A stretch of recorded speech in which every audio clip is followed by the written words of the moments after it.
If you want to change avatar on your iPhone 17 of your Apple account, then first of all we need to open settings. Next we're going to tap on our profile, our Apple account over here at the top of the settings, and then choose personal information. Now after that you should be able to tap on the change button over here below the avatar, and then you can either choose one of these emojis, monograms, emojis. You can also of course choose a photo instead. You can also switch to poster if you want to change your poster as well.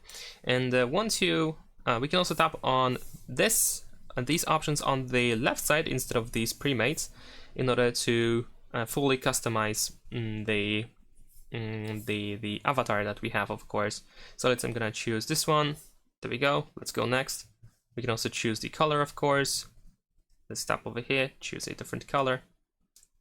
Let's close it. And then once you are done with the setup, we can press choose in the upper right corner and then save changes by pressing tapping on this check over here.